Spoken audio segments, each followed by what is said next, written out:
Hello friends, welcome to my YouTube channel study 24/7। तो friends, आज हम लोग देखेंगे ईवीएस का प्रैक्टिस सेट यानी इन्वायरमेंटल स्टडीज़, पर्यावरणीय अध्ययन। तो इसमें पहला प्रश्न देखिए हमारा। इसमें पहला प्रश्न है भारोत्तोलकों को प्राय ज़्यादा मांसपेशियां और बॉडी मास बनाने की आवश्यकता होती है। इस उद्देश्य के लिए उन्हें ऐसा आहार लेने की आवश्यकता है जो से भरपूर हो। यहाँ पे खाली स्थान पे देखिए क्या भराएगा, कार्बोहाइड्रेट, वसा, विटामिन, प्रोटीन। तो आप सभी को पता है कि मांसपेशियों को बनाने के लिए आपको किसकी मात्रा लेना आवश्यक होता है, प्रोटीन की मात्रा। तो इसका राइट आंसर आपका डी हो जाएगा। जब भी आप जिम वगैरह में जाते हैं तो आपको प्रोटीन लेने की सलाह दी जाती है। दूसरा प्रश्न है हमारा, रेखा की माँ रिक्त स्थान के लिए रोजाना तालाब से लाए पानी में फिटकरी डालती है। तो रेखा की माँ जो तालाब से पानी लाती है उसमें फिटकरी क्यों डालती है? तो इसका राइट आंसर आपका ये हो जाएगा, हल्के निलंबित अपद्रव्यों को अवसादित करने के लिए। ठीक है। तीसरा प्रश्न हमारा, खाद्य श्रृंखला की संकल्पना को पढ़ाने में विद्यार्थियों की अधिकतम भागीदारिता के लिए निम्नलिखित में से कौन सी शिक्षण व्यूह रचना सबसे प्रभावी होगी? तो इसका जो राइट आंसर होगा आपका बी होगा, जीवों के प्ले कार्ड्स बनाना और विद्यार्थियों के समूह को विभिन्न खाद्य श्रृंखलाओं को सोचते हुए उन्हें व्यवस्थित करने के लिए कहना। ठीक है। फिर देखिए चौथा प्रश्न हमारा, रेत और नमक के मिश्रण को पृथक करने के लिए प्रक्रियाओं के निम्नलिखित 4 क्रमों में से किसका उपयोग किया जाना चाहिए? तो इसका जो राइट आंसर होगा आपका डी होगा, निस्यंदन, निस्तारण, वाष्पन, अवसादन। और देखिए पांचवा प्रश्न हमारा, एक विज्ञान शिक्षिका श्वसन प्रकरण पढ़ाने के बाद परीक्षा का आयोजन करती है और यह देखती है कि अधिकांश विद्यार्थी श्वसन और सांस लेने के बीच अंतर को समझ नहीं पाते हैं। यह किसके कारण हो सकता है? तो इसका जो राइट आंसर होगा आपका डी होगा, वह कक्षा में प्रभावी तरीके से संबंधित संकल्पना को व्याख्यात नहीं कर सके। यानी जो आप उसको श्वसन और यहाँ पे देखिए श्वसन और सांस लेने के बीच जो अंतर को है अच्छे से छात्रों को बता नहीं सके, समझा नहीं सके, जिसके कारण ऐसा हो रहा है। छठा प्रश्न हमारा, निम्नलिखित में से भोजन बनाने का कौन सा तरीका अच्छा है? तो देखिए इसका राइट आंसर आपका डी होगा, सब्जियों को अच्छी तरह से धोना और फिर काटना। सातवां प्रश्न हमारा, पर्यावरण अध्ययन की शिक्षिका वायु प्रकरण को पढ़ाते समय यह प्रदर्शित करना चाहती है कि वायु में भार होता है और वह जगह घेरती है। उसकी सहयोगी इस उद्देश्य के लिए उसे निम्नलिखित 4 विभिन्न गतिविधियां सुझाते हैं। तो इसका जो राइट आंसर होगा आपका ये हो जाएगा। देखिए, खाली उल्टा बीकर पानी की सतह के ऊपर रखें और उसे नीचे धकेलें। आठवां प्रश्न देखिए, वायु प्रदूषण प्रकरण पढ़ाने के लिए 4 अलग अलग विज्ञान शिक्षक चार तरह की शिक्षण पद्धतियों का प्रयोग करते हैं। निम्नलिखित में से कौन सी पद्धति सबसे ज़्यादा उचित है? तो आइए देखते हैं यहाँ पे हम लोग। इसका राइट आंसर आपका बी हो जाएगा, विद्यार्थियों से कहना कि वे दीपावली से पहले और बाद में वायु के नमूने इकट्ठे करें और उनकी गुणवत्ता का अध्ययन करते हुए निष्कर्षों को सारणीकृत करें। 9वां प्रश्न हमारा, एक शिक्षिका तनावग्रस्त बच्चे की पहचान कर सकती है जब बच्चा निम्नलिखित व्यवहार प्रदर्शित करता है। तो इसका राइट आंसर आपका हो जाएगा डी, आक्रामक व्यवहार, क्योंकि इसमें जो और सभी ऑप्शन दिए गए हैं, पढ़ाई में पूर्ण एकाग्रता, तो ऐसा बच्चा तनावग्रस्त नहीं हो सकता। बहुत बात करना, वो भी तनावग्रस्त नहीं हो सकता। अति सक्रियता यानी किसी काम में हद से ज़्यादा सक्रिय होना, वो भी तनावग्रस्त नहीं हो सकता है। जब वो तनाव में होगा बच्चा तो उसका व्यवहार जो है आक्रामक होगा। ठीक है। 10वां प्रश्न देखिए हमारा, पानी के साथ प्रयोग करते हुए ज्योति यह देखती है कि स्टील की खाली कटोरी पानी पर तैरती है, लेकिन लोहे की एक छोटी कील डूब जाती है। इसे डैश तथ्य द्वारा व्याख्यात किया जा सकता है।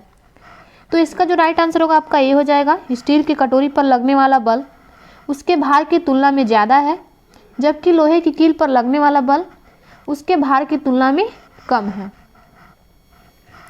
11वां प्रश्न देखिए, निम्नलिखित में से जीवन प्रक्रियाओं का कौन सा युग्म पेड़ पौधों और जीव जंतुओं दोनों में मिलता है।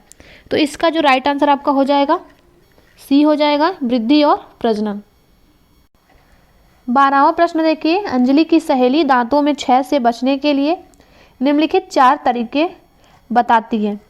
तो इसका जो राइट आंसर क्या होगा, इसका तो देखिए राइट आंसर आपका हो जाएगा ए, सी, डी और ए। जैसे सी देखिए, मिठाई, चॉकलेट्स और कार्बन डाइऑक्साइड युक्त पेय पदार्थ न लें। डी, हर खाने के बाद कुल्ला करें। और जो पहला है, दिन में 2 बार ब्रश करें। तो इसलिए इसका राइट आंसर हो जाएगा ए, सी, डी और ए। 13वां प्रश्न हमारा, नीचे दिए गए वेन आरेख का अध्ययन कीजिए। जमीन पर रहने वाले जंतु, पानी में रहने वाले जंतु, अंडे देने वाले जंतु। अब देखिए प्रश्न हमारा, निम्नलिखित में से कौन से जीव जंतु एक्स में रखे जा सकते हैं। तो देखिए यहाँ से हम लोग चित्र को देखेंगे, यानी जो जमीन पर भी रहता हो, पानी में भी रहता हो और अंडा देता हो। तो ये ऐसा कौन सा जानवर, ऐसा कौन सा जंतु है, तो वो क्या है, राइट आंसर आपका डी हो जाएगा, मगरमच्छ। फिर देखिए 14वां प्रश्न है, रिक्त स्थान के लिए मछली घर एक्वेरियम में हवा वाला पंप रखा जाता है। तो देखिए इसका राइट आंसर आपका बी हो जाएगा, अधिक ऑक्सीजन को पानी में घुलने देने के लिए मछली घर में हवा वाला पंप रखा जाता है। 15वां प्रश्न हमारा, जब एक मछली को पहले से उबले लेकिन कमरे के तापमान पर ठंडे किए गए पानी से भरे एक्वेरियम में डाला जाता है तो वह मर जाती है। ऐसा इसलिए होता है क्योंकि मछली घर का पानी क्या होता है, इसका राइट आंसर आपका सी हो जाएगा, क्योंकि वह खनिज रहित हो जाता है, जिसके कारण मछली की मृत्यु हो जाती है। 16वां प्रश्न देखिए हमारा, निम्नलिखित में से कौन सा चांद के सतह की विशेषताओं के बारे में सबसे अच्छा वर्णन करता है। तो इसका राइट आंसर आपका बी हो जाएगा, पानी नहीं, गहरे गड्ढर, ऊंचे पहाड़। 17वां प्रश्न देखिए हमारा, आरती एक पोस्टर पर एक बीमारी डेंगू और जापानी मस्तिष्क ज्वर की रोकथाम से संबंधित निम्नलिखित सावधानियां पढ़ती है। तो देखिए क्या होगा, अपने आसपास पानी को जमा ना होने दें, पानी के बर्तनों, कूलरों और टंकियों को साफ रखें, स्वयं के बचाव के लिए जाली का प्रयोग करें। उपरोक्त सभी कथन क्या हैं, सत्य हैं। तो इसका राइट आंसर आपका डी हो जाएगा। अब देखिए 18वां प्रश्न हमारा, निम्नलिखित में से कौन से शब्द समूह आपस में निकटतम रूप से संबंधित हैं। तो देखिए इसका राइट आंसर आपका बी हो जाएगा, लौ, हीमोग्लोबिन, एनीमिया, आंवला। ठीक है। 19वां प्रश्न देखिए हमारा, अभिभावक शिक्षक अंतःक्रियाओं को उपलब्ध कराने का मुख्य उद्देश्य है। इसका राइट आंसर आपका ये हो जाएगा, पुनर्बलन और सुधार के लिए बच्चे की योग्यताओं और कमजोरियों के बारे में चर्चा करना। 20वां प्रश्न हमारा, यह पढ़ाते समय कि कुछ समय के लिए खाद्य पदार्थों को किस तरह ताज़ा रखा जा सकता है। राधा अपनी कक्षा में निम्नलिखित अनेक तकनीकी की परिगणना करती है। तो इसका राइट आंसर आपका बी हो जाएगा, उसे एक गीले कपड़े में लपेट देती है। अब देखिए इसमें से आपको देखिए उपयुक्त तकनीक बी के लिए वह निम्नलिखित किस खाद्य पदार्थ की ओर संकेत कर रही है। यहाँ पे देखिए जो आपका वो जो यहाँ पे राधा है, राधा क्या कर रही है, उसे कटोरी में रखती है तथा कटोरी को एक खुले बर्तन में रख देती है जिसमें ठंडा पानी है, उसे एक गीले कपड़े में लपेट देती है, उसे धूप में खुला फैला देती है, उसे छोटे छोटे टुकड़ों में काटती है और अंधेरों में रख देती है। तो देखिए यहाँ पे दिया गया है, इसमें उपयुक्त तकनीक बी के लिए वह निम्नलिखित किस खाद्य पदार्थ की ओर संकेत कर रही है। तो इसके लिए हमें देखना है कि किस खाद्य पदार्थ की ओर संकेत कर रही है, उसे एक गीले कपड़े में लपेट देती है। तो क्या होगा, प्याज लहसुन को गीले कपड़े में नहीं लपेटा जा सकता, काजू बर्फी को भी नहीं, पके हुए चावल को भी नहीं। तो हमारा राइट आंसर बी हो जाएगा, हरा धनिया, जिसे वह गीले कपड़े में लपेट रख देती है। 21वां प्रश्न देखिए, कक्षा 5 के विद्यार्थियों को घर्षण प्रकरण पढ़ाते समय शिक्षिका यह समझाने के लिए अनेक उदाहरण देती है कि घर्षण हमारे लिए कई तरीकों से उपयोगी है। उसके द्वारा दिए गए निम्नलिखित उदाहरणों में से कौन सा गलत है। तो देखिए हमारे जूते और ज़मीन के बीच होने वाले घर्षण के कारण ही हम चल पाते हैं, तो ये आपका सही है। ऊर्ध्वाधर रूप से ऊपर फेंकी गई वस्तु घर्षण के कारण हमारे पास वापस आती है, तो आपका गलत है। गुरुत्वाकर्षण के कारण हमारे पास वापस आती है, आप सभी को पता होगा। तो ये इसका जो राइट आंसर आपका बी हो जाएगा। ब्रेक लगाने पर वाहन रुक जाता है, ये भी आपका घर्षण के कारण ही होता है। पेन की नोक और पेपर के बीच होने वाला घर्षण के कारण ही हम लिख पाते हैं, ये भी आपका सही है। तो आपका राइट आंसर बी हो जाएगा। 22वां प्रश्न देखिए, सभी बड़े शहर सड़कों पर भारी संख्या में वाहनों के कारण पर्यावरण प्रदूषण की समस्या का सामना कर रहे हैं। पर्यावरण संरक्षण के लिए शहर के लोग व्यक्तिगत रूप से रिक्त स्थान के माध्यम से अपना सहयोग दे सकते हैं।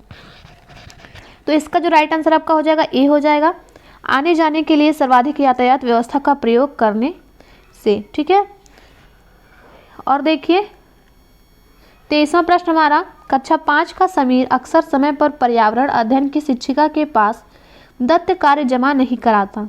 इससे निपटने का सर्वोत्तम सुधारात्मक उपाय हो सकता है। यानी आप एक शिक्षक हैं और अगर छात्र आपका समय पे नहीं उसको जमा करता है तो आप क्या करेंगे, उसे खेल कूद की कक्षा में जाने से रोकेंगे? ऐसा बिल्कुल नहीं करना है। अनियमितता के कारण पता करना और समीर को परामर्श देना, तो आपका राइट आंसर बी हो जाएगा। उसके कारणों को पता करेंगे कि वो ऐसा क्यों कर रहा है और उसे क्या करेंगे, परामर्श देंगे। 24वां प्रश्न हमारा, वायु हर जगह है। प्रकरण पढ़ाते समय एक शिक्षक विद्यार्थियों से निम्नलिखित प्रश्न पूछता है। देखिए यहाँ पे, क्या मृदा में वायु है? क्या पानी के अंदर वायु है? क्या हमारे शरीर में वायु है? क्या हमारी हड्डियों में वायु है? तो देखिए, शिक्षक शिक्षार्थियों में निम्नलिखित में से कौन सा कौशल विकसित करने का प्रयास कर रहा है? तो क्या कर रहा है? इसका राइट आंसर आपका सी होगा, अवलोकन कौशल को विकसित करने का प्रयास कर रहा है।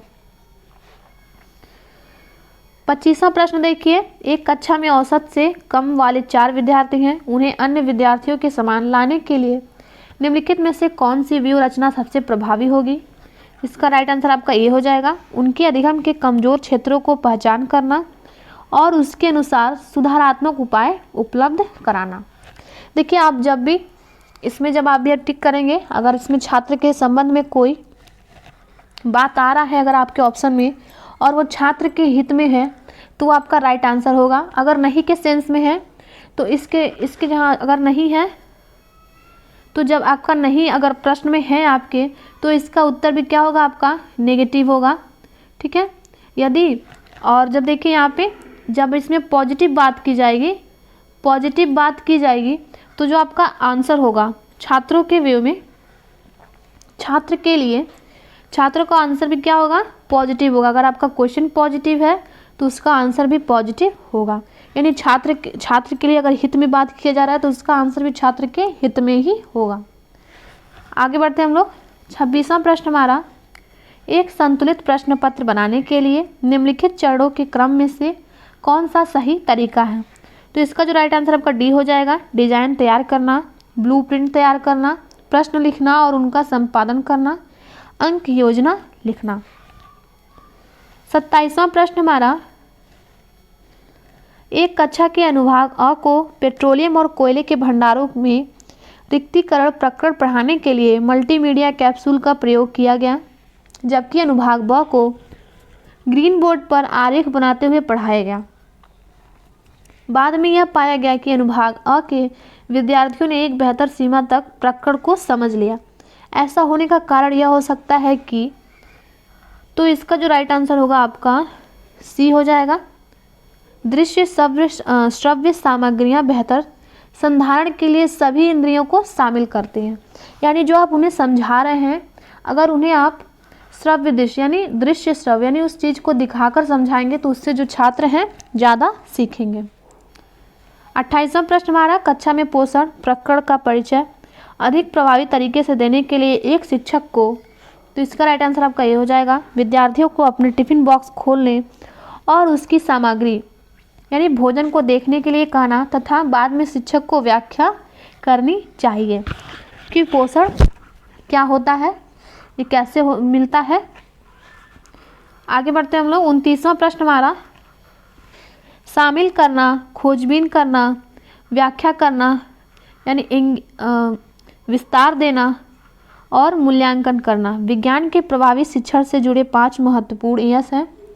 अंकुरण के लिए आवश्यक स्थितियां की संकल्पना से जुड़े व्यवहारिक अनुभवों को विद्यार्थियों को उपलब्ध कराते समय एक विज्ञान शिक्षक उनसे निम्नलिखित गतिविधियां करने के लिए कहती है।